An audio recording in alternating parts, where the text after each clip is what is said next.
apapun yang keluar dari kedua lubang tersebut itu hukumnya adalah membatalkan wudhu kecuali air mani.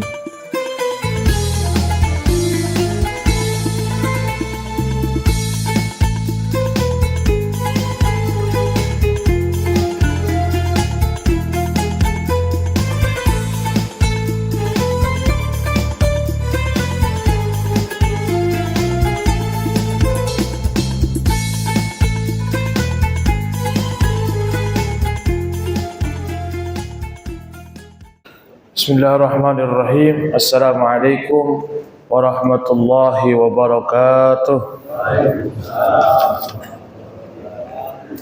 Alhamdulillah, wassalatu wassalamu ala rasulillah sayyidina wa habibina wa syafi'ina wa maulana Muhammadin ibni Abdullah wa ala alihi wa sahbihi wa mawalah. Salatan wa salaman daimaini mutalazimaini ila yaumil qiyamah. Amma ba'd. Subhanaka la ilma lana illa ma 'allamtana innaka antal alimul hakim. Rabbi shrah li sadri wa yassir li amri wahlul 'uqdatam min lisani yafqahu qawli. Allahumma in kunta qabilta taubati wa ghafarta dhunubi akrimni bil fahmi wal hifzi hatta anna kullaman sami'a qiraati yazdad riqatun fi qalbihi wa in kana qasiyal qalbi.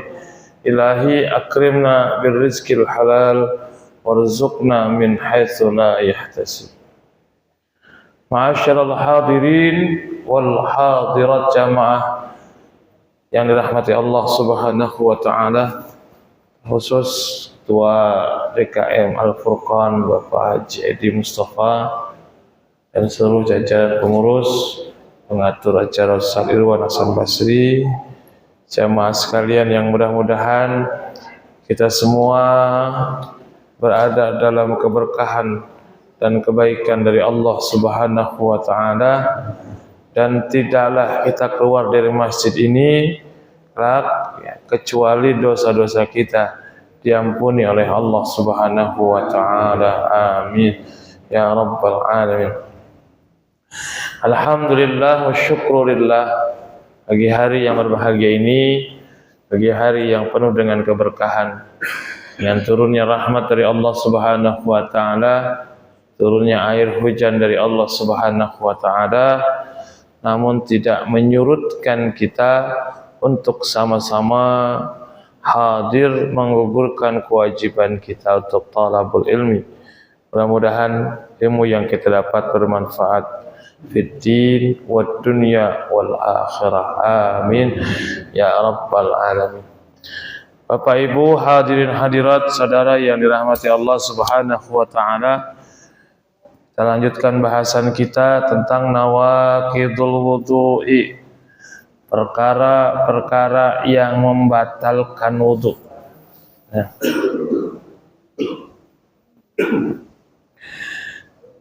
Yang pertama, an-naqidul awal al-khariju min ahadis sabilain. Yang pertama, keluar sesuatu ya dari salah satu dua jalan, yaitu min kubulin au duburin, rihun au ghairuhu illal maniyya ya. Jadi sesuatu yang keluar dari dua jalan, dalam hal ini adalah dubur dan kubul. Dubur itu lubang anus ya. Kalau kubul itu lubang kemaluan. Kubul dan dubur. Kubul itu artinya depan, dubur itu belakang kalau itu ya. Jadi apapun yang keluar dari kedua lubang tersebut itu hukumnya adalah membatalkan wudu kecuali air mani. Ya. Karena air mani itu adalah asal muasal penciptaan manusia, ya. Jadi kita ini awalnya adalah dari air mani, dari nutfah. Dalam mazhab Syafi'i, air mani itu tidak termasuk najis, ya. Air mani itu termasuk suci. Ada pertanyaan 5, dzal maniyyu la yanqudul wudu'a. Jawabannya li'annahu aujaba ma huwa a'dhamu minal wudu' wa huwa al-ghuslu fala yujibul wudu'a. Karena air mani itu perkara yang mewajibkan mandi dan dia lebih besar. Ya, lebih besar dari wudu. Dan tidak mewajibkan fala yujibul wudu'a. Maka wudu keluar mani itu mewajibkan mandi tapi tidak mewajibkan wudu. Ya. Jadi sesuatu yang keluar dari kubul dan dubur itu kan macam-macam, ya. Kalau dari dubur bisa angin, ya, bisa air, ya, bisa dalam bentuk kotoran, ya. Kalau dari kubul itu banyak, ada beberapa. Apalagi perempuan, ya, lebih banyak lagi.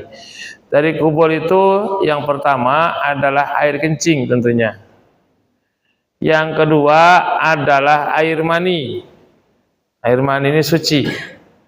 Tandanya air mani itu dia itu keluar dengan memuncrat. Kalau dalam kitab Nailur Raja, ya, Bisyarhi Syafinatin Najah, itu dijelaskan perbedaan antara mani, mazi, wadi. Ya. Kalau air mani itu di dalam Safinatun Najah itu dia keluar dengan memuncrat. Dan setelah keluar membuat tubuh menjadi lemas. Ya. Baunya ketika basah seperti adonan kue dari kurma, ketika kering baunya seperti putih telur. Nah, ini mani. Mazi, kalau mani ini tidak mewajibkan wudu tapi mewajibkan mandi, dan mani ini adalah suci. Terkena baju kita, air mani tidak najis, ya, boleh untuk kita gunakan untuk sholat. Yang kedua mazi, ya, mazi ini airnya bentuknya agak keruh, ya, tidak terlalu bau. Biasanya keluar itu karena terlalu bersyahwat, syahwatnya lagi tinggi, ya. Mazi namanya, ya. Ada yang namanya wadi. Wadi itu air yang keluar dari kemaluan atau kubul karena pekerjaan yang berat. Habis angkut misalkan barang-barang yang berat, angkat lemari, angkat batu, angkat apa, kemudian tidur misalkan. Setelah bangun tidur lihat dipegang kemaluannya basah, nggak bau, nggak kerasa keluarnya. Setelah diingat tadi malam itu habis angkut yang berat, maka itu namanya wadi. Kalau mani itu suci, kalau mazi dan wadi itu najis. Kalau mani itu menyebabkan wajibnya mandi, tapi mazi dan wadi itu menyebabkan wajibnya berwudu ketika akan melaksanakan sholat. Nah, ini tentunya selain air kencing, ya. Kalau air kencing, Pak, kita sudah sepakat. Perempuan ditambah lagi dengan 3 hal yang keluar. Yang pertama, keluar dari kemaluan, darah haid, najis darahnya. Yang kedua adalah darah nifas, najis darahnya. Yang ketiga adalah darah istihadhah, juga najis darahnya. Tetapi yang mewajibkan wudu adalah darah istihadhah. Kalau keluar darah haid dan darah nifas, wudunya tidak sah, ya, tetapi dia mewajibkan mandi, ya. Pokoknya apapun yang keluar dari dua jalan itu hukumnya adalah batal wudhu kita. Walaupun yang keluar emas, Pak. Ya, kita lagi duduk dari kemaluan dari dubur kita keluar tinggi aja emas. Ya, batal wudhu kita. Ya. Karena yang namanya ma atau al-khariju itu maknanya umum. Pokoknya sesuatu yang keluar, mau yang keluar emas, mau yang keluar duit, mau yang keluar apapun, pokoknya yang keluar dari dua jalan tersebut membatalkan wudhu. Kemudian yang kedua, zawalul akli binaumin aw ghairihi illa binaumin qaidin mumakkanin maq'adatahu minal ard. Ya. Yang kedua, hilang akal dengan sebab tidur atau selainnya. Ya. Apa selain dari tidur? Yaitu gila, kemudian ayan atau mabuk. Ya. Ada lagi yang mengatakan pingsan. Jadi kalau seseorang habis berwudu kemudian pingsan, maka wudunya batal. Ya. Seseorang habis berwudu kemudian gila, kumat gilanya, batal. Epilepsi atau ayan, batal. Ya. Nah, tidur seperti apa yang tidak membatalkan wudu? Karena tidak semua tidur membatalkan wudhu. Ini hati-hati buat bapak-bapak khususnya kalau lagi sholat Jumat, lagi dengerin khutbah. Ya. Karena tidur yang paling enak, walaupun kita tahan-tahan tapi tetap pulas ya saat dengerin khutbah. Ya. Dan juga alhamdulillah udah pulas saja. Ya. Bangun-bangun udah komat. Ya. Yang disampaikan khatib kagak tahu menau. Bangun kenapa nggak ada khutbah ya? Ini kan sholat Jumat, bukan nggak ada khutbah, lu nyemolor gitu ya. Nah, ketika tidur tersebut, nah jangan sampai tidurnya membatalkan wudhu. Kalau batal wudhu, kagak wudhu lagi lalu sholat Jumat kita tidak sah. Ya, hati-hati nih, terutama yang kalau Jumat yang dicari, diincar adalah senderan. Ya.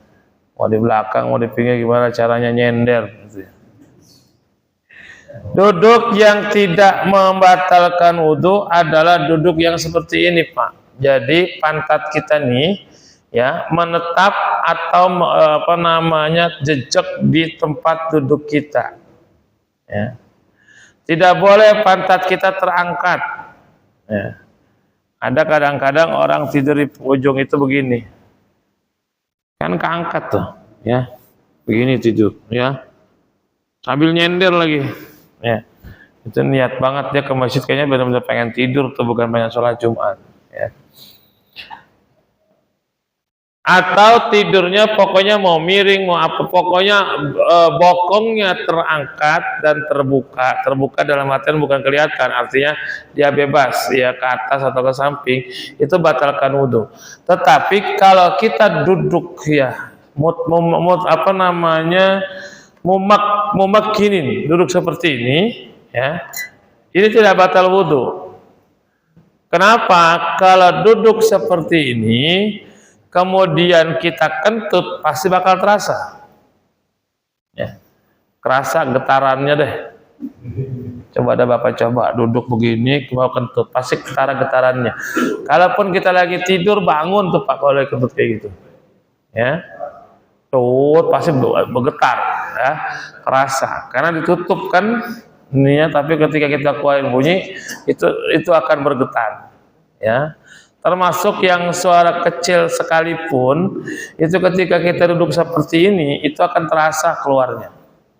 Berbeda ketika tidurannya bokong kita terangkat. Bapak-bapak seringan Pak, kalau lagi tidur kentut, tanya ibu-ibu dah Pak. Bapak-bapak yang agak sadar tuh, ya lagi tidur kentut tuh aja. Nah, kita lagi tidur nggak sadar kalau kita lagi kentut. Yang tahu orang di samping kita yang belum tidur atau enggak tidur kadang-kadang. Ya. Nah ini, jadi kalau tidurnya tidak tetap dalam duduknya, maka ini yang membatalkan wudhu. Kemudian selanjutnya, yang ketiga itu adalah iltiqa'u basyaratayir rajulin, ya, wa imra'atin kabiraini aznabaini min ghairi ha'il. Bertemunya dua kulit laki-laki berarti bersentuhan, ya. Dua kulit laki-laki yang sudah dewasa, bukan mahram dan tanpa penghalang, ya. Dewasa berarti sudah balik. Aznabaini berarti dua orang yang bukan mahram, aznabi, ya, dan tanpa penghalang. Mahram itu orang yang dilarang untuk menikah. Yang pertama karena jalur nasab, ya. Yang kedua karena jalur persusuan. Yang ketiga karena jalur musyawarah kemertuaan, ya. Jalur nasab, anak, cucu, cicit, atau ke atas bapak, ibu, kakek dan seterusnya, ke samping saudara kandung, saudara sebapak, saudara seibu dan seterusnya. Kalau persusuan hampir sama dengan nasab tadi. Ada juga yang namanya mertua, ya. Yang namanya mertua itu adalah mahram, ya. Mahram berarti kalau kita dianggap sah atau kita setelah nikah dan sah pernikahan kita, maka kedua mertua kita mahram, ya. Wudunya kagak batal. Kita punya wudu salaman sama ibu mertua, wudu kita nggak batal. Kenapa? Karena mahram, ya. Mahram itu boleh menikah, sedangkan mantu sama mertua haram untuk menikah, ya. Tapi bersentuhnya kulit laki-laki dan perempuan tanpa penghalang ini ada syaratnya. Yang pertama, an yakuna bil basyarah. Sentuhannya kulit, mau kulit tangan, kulit kaki, ya, kulit pipi, ya. Kharaja bihi as-sinnu wadh-dhufru wasya'ru, kecuali kuku, rambut dan gigi, ya. Jadi kalau kita menyentuh rambut nggak batal, nah, rambutnya, ya, kita lus itu nggak batal. Yang kedua, ikhtilaful jinsi, berbeda jenis kelamin, ya. Yang ketiga, an yakuna kabiraini. Yang ketiga, keduanya sudah balik, kabirain, ya, orang yang sudah balik kemudian sudah punya syahwat dan seterusnya. Yang keempat, an yakuna aznabaini, ya, ai laisa bainahuma mahramiyah. Yang keempat, keduanya itu adalah aznabin, ya, orang yang boleh menikah. Kenapa suami istri kalau bersentuhan kulit laki-laki, kulitnya suami dan istri batal, ya, karena termasuk ajnabi, ya. Jadi dalam konteks wudhu dan konteks konteks hukum berwudhu dan seterusnya, istri dan suami itu masuknya adalah ajnabi. Ajnabi itu orang yang boleh menikah, ya. Ya kalau bukan ajnabi, dia nggak bakal jadi suami istri. Kalau mahram nggak bakal jadi suami istri. Makanya jadi suami istri karena ajnabi. Karena ajnabi maka suami dan istri batal wudunya ketika bersentuhan kulit, tangannya kah, kakinya, pipinya, kecuali rambut, gigi dan kuku. Jadi ada pertanyaan, kenapa kok suami dan istri wudunya batal ketika bersentuhan, padahal dia sudah menjadi suami istri, ya. Betul sudah menjadi suami istri, tetapi karena dia menjadi suami istri karena ajnabi. Coba kalau mahram, nggak bakal dia menjadi suami istri karena haram menikah. Yang tidak batal wudhu itu bersentuhan orang yang ada mahram, yang haram menikah. Tetapi kalau bukan mahram, ya, atau ajnabi disebutnya, maka dia batal wudhunya, ya, bersentuhan kulitnya. Yang kelima, an yakuna bi ghairi hailin.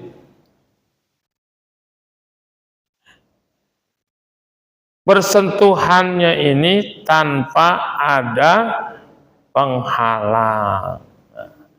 Makanya kalau salaman perempuan misalkan sama suaminya mau pergi pulang dari masjid misalkan, ya istrinya dengan mukenanya menjadi penghalang, dia pegang tangan suaminya gitu ya, supaya tidak batal. Nanti ada perbedaan Pak antara bersentuhan kulit laki-laki dan perempuan, juga ada yang namanya batal menyentuh sesuatu, ya, itu namanya menyentuh kemaluan dan dubur seseorang dengan menggunakan telapak tangan, dan ini termasuk adalah perkara yang membatalkan yang keempat. Masu qubulil adami au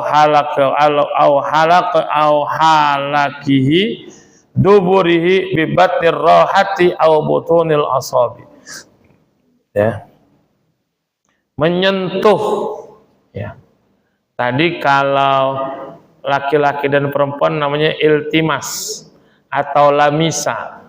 Dalam Quran disebutkan haula mastumun nisa, ya, atau menyentuh perempuan. Lamastum ini ada perbedaan pendapat nih Pak berkaitan dengan lamastum. Bersentuhan kulit laki-laki dan perempuan. Di antara 4 mazhab, ya, di antara 4 mazhab bahwa menyentuh kulit laki-laki dan perempuan yang sudah dewasa tadi, ya, yang sudah dewasa tadi ini ada perbedaan pendapat, ya. Menurut Imam Hanafi, bersentuhan kulit laki-laki dan perempuan yang sudah dewasa, ya, tanpa penghalang, kalau kata Imam Hanafi itu tidak batal wudhu walaupun ada syahwat. Yang batalkan wudhu kata Imam Hanafi adalah bersetubuh. Dari aula mastumun nisa falam tajidu ma'an fatayammamu, aula mastumun nisa, atau kalian menyentuh perempuan. Kalau menurut Imam Hanafi ini artinya bersetubuh. Jadi kalau pegangan, ya, hatta dia berada di atas ranjang sekalipun berdua dengan istrinya, tidak berpakaian dan bersentuhan kulit, ketika tidak bersetubuh, ya, ketika belum terjadi persetubuhan, itu wudunya nggak batal walaupun ada syahwat. Kalau menurut Imam Syafi'i, bersentuhan kulit laki-laki dan perempuan yang dewasa, bukan mahram atau ajnabi, mau ada syahwat atau tidak ada syahwat, sengaja atau tidak sengaja, hukumnya adalah batal wudunya, ya. Nggak ada syahwat, kemudian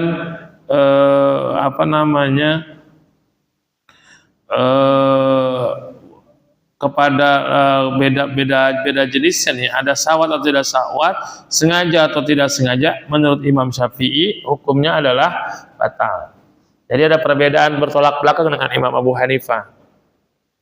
Imam Malik dan Imam Hambali, ya, tengah-tengah.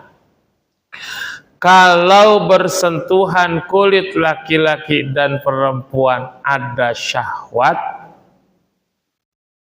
ada syahwat, batal wudunya. Tetapi kalau tidak ada syahwat, tidak batal. Nah, Imam Hanafi dan Imam Syafi'i perbedaannya mencolok, tetapi cara berwudunya pun juga tidak berbeda.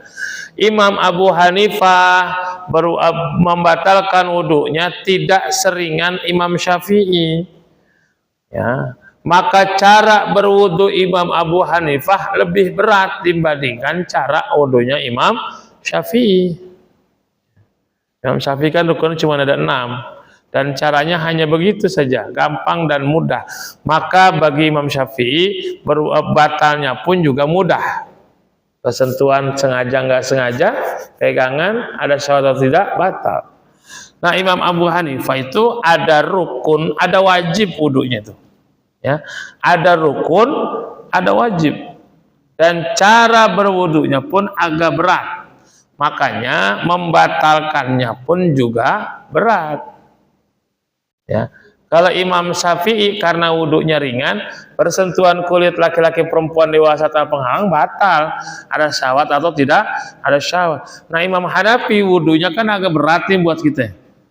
Maka bersentuhan kulit itu adalah hal yang ringan. Maka bagi Imam Hanafi tidak batal wudunya. Yang membatalkan yang lebih berat dari itu yaitu bersetubuh. Nah, Imam Hanafi, Imam Malik dan Imam Hambali kalau ada syahwat batal, kalau tidak ada syahwat tidak batal. Nah, mazhab Syafi'i ada pengecualian, Pak. Ada pengecualian. Mana pengecualian? Ketika tawaf. Ketika tawaf kita tidak bisa menghindar dari berkumpulnya dan bergabungnya laki-laki dan perempuan. Terkadang ketika kita jaga-jaga, terutama laki-laki ya, yang tangannya terbuka, kemudian pundak sebelah kanannya terbuka, ya. Terkadang kita jaga-jaga supaya nggak menyentuh, tapi akhirnya karena banyak orang berdesak-desakan, bersentuh pula kulit kita dengan kulit orang lain yang berbeda jenis kelamin, atau bersentuhan dengan kulit perempuan, entah dengan tangannya, entah dengan yang lainnya. Kalau ngikutin aturan normal, batal kalau kita gunakan Imam Syafi'i mazhabnya dalam wudunya. Ya. Tetapi Imam Nawawi memberikan rukhsah. Kalau ya lagi tawaf kita betul-betul menjaga dari bersentuhan kulit, lalu kemudian tanpa sengaja ada orang yang menyentuh dan kita tidak sengaja untuk menyentuh dan untuk disentuh, ya, nggak sengaja untuk menyentuh dan untuk disentuh, tapi kesentuh sama orang lain. Dalam kondisi tersebut, kata Imam Nawawi, itu tetap sah tawafnya. Yang namanya tawaf kan seperti sholat. Tawaf itu harus suci dari hadas dan najis. Tawaf itu harus bersih badannya. Tawaf itu harus berwudu bagi yang sudah batal. Tawaf itu harus dalam keadaan tidak berjunub dan seterusnya. Maka ketika melakukan perkara-perkara yang batalkan wudu, batal tawafnya. Lagi tawaf kentut, batal. Ya, ini udah 5 kali, ya batal. Maka dia wudu, lanjut, sisanya berapa putaran lagi? Yang sudah 5 kali berarti sudah, tinggal menyelesaikan 2 putaran lagi. Ya, walaupun batal nggak harus dari awal, Pak. Coba, Pak. Kalau kita tawaf, kentut batal, bersentuhan kemudian batal, dan setiap batal harus dari awal kita muter, nggak nerusin, nggak kelar-kelar kita tawaf, Pak, dari pagi sampai pagi lagi, ya kan? Batal wudu, ngulang lagi dari awal, batal lagi wudu, ngulang lagi dari awal, nggak kelar-kelar. 7 putaran aja lumayan waktunya, apalagi yang kagak kelar-kelar. Maka ketika dalam pertengahan putaran, misalkan baru 4 putaran, masuk putaran ke-5, batal wudunya. wudu, maka tinggal memulai dari putaran yang kelima saja. Berarti 3 putaran lagi selesai tawafnya. Ya. Kalau sa'i itu kan nggak harus kita berwudu, ya. Dalam keadaan berhadas pun sa'i kita sah. Bapak lagi sa'i sambil kentut, foto pantat, prepet nggak apa-apa, Pak. Ya. Kenapa? Karena tidak diharuskan dalam keadaan suci. Sa'i itu tidak seperti sholat. Ya. Nah ini. Nah yang keempat, membatalkan wudhu itu adalah memegang kemaluan dan lingkaran dubur dengan telapak tangan.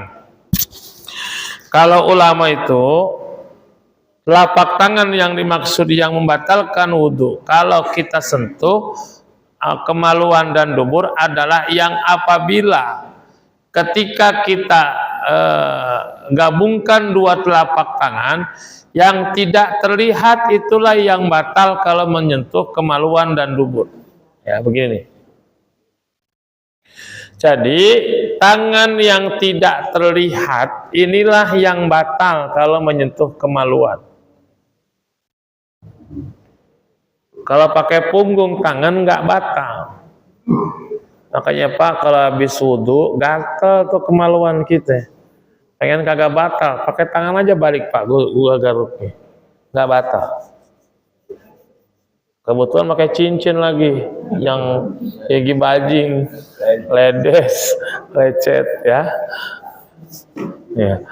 Pakai ini ya. Atau dengan menggunakan penghalang ya. Jadi dengan kain atau dengan apapun. Pokoknya mah yang begini nih yang nggak kelihatan, kalau menyentuh kemaluan atau lingkaran dubur batal wudunya. Ya, kalau pakai ujung berarti enggak. Nah, menyentuh kemaluan dan lingkaran dubur berbeda, hampir berbeda, sedikit berbeda dengan menyentuh tangan atau kulit laki-laki dan perempuan yang berbeda jenis. Kalau menyentuh menyentuh kulit laki-laki perempuan yang sudah dewasa, ya, yang bukan mahram, ketika bersentuh maka dua-duanya batal. Yang menyentuh dan yang disentuh batal. Tetapi kalau menyentuh kemaluan, yang batal itu yang menyentuh, ya. Yang disentuh tidak batal wudunya.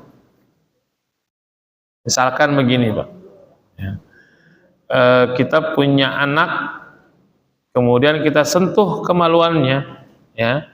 Dia sudah wudu, yang batal wudu kita, bukan wudunya si anak tersebut. Ya. Kemudian yang selanjutnya, kalau dalam menyentuh kemaluan dan lingkaran dubur tidak disyaratkan berbeda jenis, walaupun sesama jenis, ya, laki-laki dengan laki-laki, itu kita pegang kemaluannya, kita pegang lingkaran bokongnya, batal. Seperti tadi, kita megang kemaluan anak laki-laki kita dengan telapak tangan, maka batal wudu kita. Tetapi kalau yang bersentuhan kulit dia batal, itu harus berbeda jenis kelamin. Kemudian dalam menyentuh itu la yustaratu bulughu haddus syahwah. Kalau yang menyentuh kemaluan itu tidak disyaratkan sampainya batasan syahwat. Kalau menyentuh laki-laki perempuan tadi adanya batasan syahwat. Nah, kemudian kalau menyentuh kemaluan bisa sendiri, bisa orang lain, bisa berdua. Misalkan gini, Pak. Kita menggunakan telapak tangan menyentuh kemaluan sendiri, menyentuh lingkaran bokong kita sendiri, batal. Berarti cukup satu orang aja sudah batal tuh ketika kita menggunakan telapak tangan untuk menyentuh kemaluan. Tetapi kalau seumpama menyentuh kulit laki-laki dan perempuan yang bukan mahram, itu harus berdua. Dia harus ada laki-laki dan harus ada perempuan. Jadi walaupun kita megang kemaluan sendiri, Pak, dengan telapak tangan batal wudhu kita. Apalagi kemaluan orang lain. Misalkan ibu udah wudhu, anaknya kencing atau buang air besar, dicebokin tuh anaknya, maka ibu wudhunya batal. Ya. Bapak-bapak juga demikian, nyebokin anaknya laki-laki, misalkan karena kencing atau buang air besar, padahal dia adalah berwudhu, maka wudhunya menjadi batal. Ya. Nah, yang terakhir, ketika, nah ini kebetulan ada amil nih, ketika jenazah sudah dimandikan, terakhir kan jenazah setelah dimandikan diwuduin tuh. Habis selesai diwuduin, kemudian dikafanin. Setelah selesai dikafanin, sebelum ditutup mukanya, biasanya keluarga dipanggil untuk melihat terakhir kalinya mukanya sebelum ditutup dan dimakamkan. Gitu. Anaknya kah, kalau meninggal suami istrinya, kalau meninggal istrinya suaminya, saudara-saudaranya. Nah, terkadang ada pendapat kalau yang meninggal suami, istri nggak boleh nyentuh lagi tuh suaminya yang meninggal, takut wudunya batal begitu. Ya, atau orang lain yang gair mahram yang menyentuh kulitnya ketika melihat, jangan sentuh kulitnya, jangan dicium mukanya karena batal. Nah, ini seperti apa sebenarnya hukumnya? Dalam sebuah keterangan bahwa yang batal itu yang memegang, jenazahnya nggak batal wudunya, jadi nggak pakai diwuduin lagi. Misalkan begini, udah rapi wudhu lagi kan repot ya. Jadi misalkan yang meninggal suaminya sudah rapi dikafanin, melihat mukanya yang terakhir, si istri mencium keningnya. Si istri punya wudhu, maka yang batal itu wudhu istrinya, wudhu si suami mayat itu tidak batal. Atau kebalikannya. Sebab begini sekarang di tengah-tengah masyarakat yang memang belum paham sepenuhnya, jangan sentuh kulitnya atau jangan sentuh, takut batal begitu. Ya Ustaz ya, di beberapa tempat begitu ya. Bahkan dari dulu saya dengar, kalau saya dulu mikirnya gini, kok mayit bisa batal wudhu begitu? Kok mayit bisa batal wudhu? Yang batal itu yang hidup, tapi karena memang doktrinnya seperti itu, maka kemudian orang yang bukan mahram tidak boleh menyentuh. Padahal nggak ada salahnya kan, ketika suami mau dikubur, si istri menciumnya untuk terakhir kalinya mencium keningnya, atau kebalikannya si istri yang meninggal dunia terakhir kali dia melihat wajahnya sebelum dimakamkan, dan sebelum ditutup dia kecup keningnya, dia cium keningnya, nggak batal yang mayit itu wudunya. Yang batal itu yang nyium, yang dicium tidak batal. Repot Pak, tanya Ustaz Irwan, kalau jenazah batal dicium, udah rapi ya, udah dibedakin, udah pakai minyak wangi nyong-nyong gitu ya, udah dikapasin, dikafan, udah rapi, batal dimandiin lagi, diwuduin lagi, repot ya. Maka tidak batal bagi si mayit. Yang batal adalah orang yang menciumnya atau menyentuhnya. Mudah-mudahan ada manfaatnya. Subhanakallahumma wa bihamdika asyhadu an la ilaha illa anta astaghfiruka wa atubu ilaik. Wallahul muwaffiq ila aqwamit thoriq wal afu minkum. Wassalamu alaikum warahmatullahi wabarakatuh.